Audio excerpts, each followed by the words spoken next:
नीतीश रेड्डी ने 4 बॉल में 2 विकेट चटका के दिए इंडिया को, लेकिन शुभमन गिल ने गलती कर दी।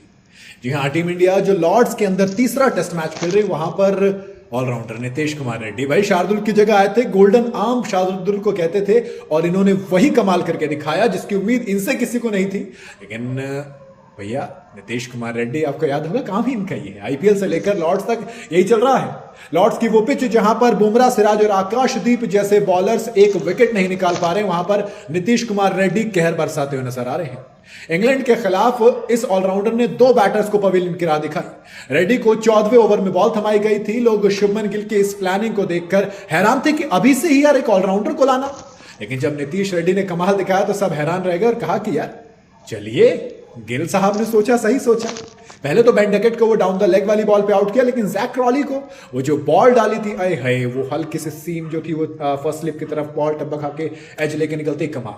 भाई शुरुआत खराब की थी। उनकी दूसरी गेंद पर बेन डकेट ने चौका लगाया था, लेकिन इसके बाद पलटवार किया, ऐसा पलटवार जिसका जवाब इंग्लैंड के इस बैटर के पास नहीं था। और शॉर्ट बॉल को पुल कर रहे थे, पीछे जा रही थी, फेंट एज लिया, ऋषभ पंत ने आराम से कैच पकड़ा, हो गया था। अब नीतीश रेड्डी लगातार दूसरा विकेट भी ले लेते, लेकिन शुभमन गिल ने गलती कर दी, ऑलीपॉप का कैच छोड़ दिया। एजबेस्टन हम जीते ही इस बात पे थे जब हमने कैचेस पकड़े थे, लेकिन यहां पर शुभमन गिल ने गलती कर दी। और अगर वो गलती नहीं करते तो पहली बॉल पर पत्ता साफ हो जाता और रेड्डी को एक और विकेट मिलता। हालांकि गिल के ऊपर कौन डिपेंड होता है, इसलिए अगली बॉल पर जैक क्रॉली को उन्होंने निपटा दिया। नीतीश कुमार रेड्डी की एक्स्ट्रा बाउंस निप बैक होकर अंदर बाहर की तरफ निकली, हल्की सी वो फर्स्ट स्लिप की तरफ।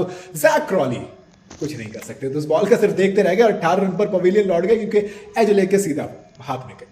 अब पहला टेस्ट मैच जितना खराब रहा था, दूसरे में उतना जलवा दिखाया।